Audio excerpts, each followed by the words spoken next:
তারল্য সংকটে রয়েছে বাংলাদেশের দুর্বল ব্যাংকগুলি। তাহলে কি ব্যাংকগুলো বন্ধ হতে চলেছে? কি বলছে সরকার, কি বলছে বাংলাদেশ ব্যাংক এবং অন্যান্য ব্যাংকগুলি, এই সংক্রান্ত বিস্তারিত তথ্য জানাবো আজকে ভিডিওতে। প্রিয় ভিউয়ার্স, আজকে নতুন ভিডিওতে সবাইকে স্বাগত জানাচ্ছি। আপনি যদি আমার চ্যানেলে নতুন হয়ে থাকেন তাহলে এরকম গুরুত্বপূর্ণ ভিডিওর আপডেট পেতে চ্যানেলটি সাবস্ক্রাইব করে রাখুন। ভালো লাগলে লাইক কমেন্ট করুন আর সম্পূর্ণ ধারণা পেতে পুরো ভিডিওটি না টেনে দেখুন। তাহলে শুরু করা যাক। এই সংক্রান্ত একটি প্রতিবেদন সময় নিউজ 24.com প্রকাশ করে। আপনারা যেটা স্ক্রিনে দেখতে পাচ্ছেন, শিরোনামে বলা হচ্ছে তারল্য সংকট কাটাতে ব্যাংকগুলোকে ঋণ আদায়ে কঠোর হওয়ার তাগিদ দিয়েছে। দেশে 9.9 লাখ ঋণ খেলাপির কাছ থেকে আটকে আছে 2,12,000 কোটি টাকা। অথচ নিজে জমানো টাকা নিতে গিয়ে ব্যাংক থেকে খালি হাতে ফিরছেন অনেক গ্রাহক। কেন্দ্রীয় ব্যাংকের দুর্বলতার কারণেই এমন বিপর্যয় বলে মনে করেন সংশ্লিষ্টরা। অর্থনীতিবিদরা মনে করছেন ঋণ আদায়ে কঠোর না হলে কাটবে না এই সংকট। বঙ্গবাজার অগ্নিকাণ্ডে ছাই হয়ে যাওয়া ব্যবসা প্রতিষ্ঠানের মালিক রিপন ব্যাপারী সোশ্যাল ইসলামী ব্যাংকে জমানো অর্থে পাড়ি দিতে চান বিদেশে। তবে টাকা তুলতে চেক হাতে বারবার ব্যাংকে এসে ঘুরতে হচ্ছে তাকে। তিনি বলেন, ব্যাংক থেকে টাকা না পাওয়ায় বিদেশ যেতে পারছেন না তিনি। ব্যাংকে গেলেই শোনা যায় নিজের রাখা টাকা তুলতে এসে বিপাকে পড়া হাজারো গ্রাহকের ভোগান্তির কথা। তারা জানান ব্যাংক থেকে মিলছে না পর্যাপ্ত টাকা, দরকার থাকলেও ব্যাংক টাকা দিচ্ছে না, এতে গ্রাহকদের পড়তে হচ্ছে ভোগান্তিতে। এমন অবস্থার কারণ হিসাবে ব্যাংকাররা বলছেন, গ্রাহকের আস্থার সংকট বর্তমানে নতুন করে ব্যাংকে ফেলছে অত সংকটে। সোশ্যাল ইসলামী ব্যাংক পিএলসির ব্যবস্থা পরিচালক মোহাম্মদ ফোরকানুল্লাহে বলেন, ব্যাংক যেসব খাতে বিনিয়োগ করেছে সেখান থেকে একদিনই সব টাকা তুলে আনা সম্ভব নয়। তবে গ্রাহকরা সব টাকা একদিনই ফেরত চাইছেন। তাদের টাকা তারা ফেরত চাইতেই পারেন, তবে সেটা তারা তাৎক্ষণিক চাওয়ায় বিপদে পড়ছে ব্যাংকগুলো।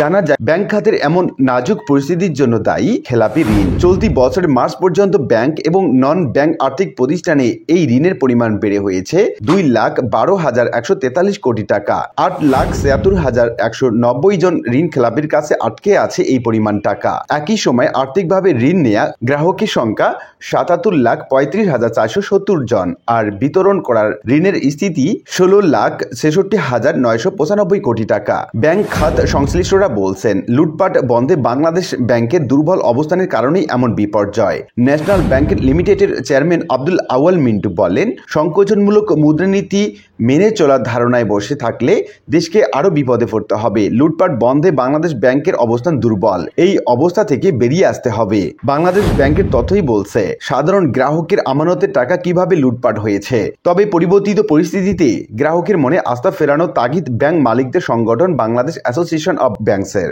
সংগঠনটির চেয়ারম্যান আব্দুল হাই সরকার বলেন, ব্যাংক খাতে আমানতকারীদের আস্থা ফেরানোর বিকল্প নেই, তা না হলে ব্যাংক খাতের উন্নতি সম্ভব নয়। অর্থনীতিবিদরা বলছেন, ঋণ খেলাপি ধরতে কঠোর না হলে ভেস্তে যাবে সব উদ্যোগী। অর্থনীতিবিদ ডক্টর আবু ইউসুফ বলেন, খেলাপি ঋণ কিভাবে কমানো বা ফিরিয়ে আনা যায় সেটি নিয়ে কাজ করতে হবে। ব্যাংকিং খাতের জন্য এটি খুবই গুরুত্বপূর্ণ।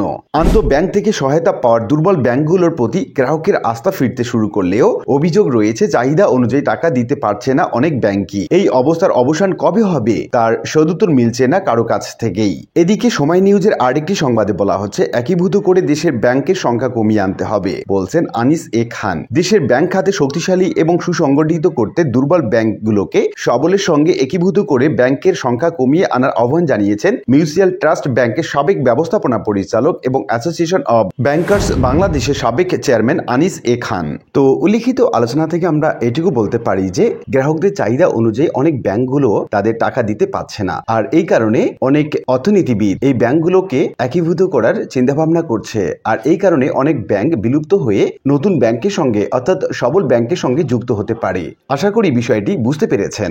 আর আজকের ভিডিওটি এ পর্যন্তই। আশা করি ভিডিওটি আপনাদের ভালো লেগেছে। ভিডিওটি ভালো লাগলে লাইক কমেন্ট করতে ভুলবেন না। দেখা হবে অন্য কোনো ভিডিওতে। সে পর্যন্ত সবাই ভালো থাকবেন। ধন্যবাদ।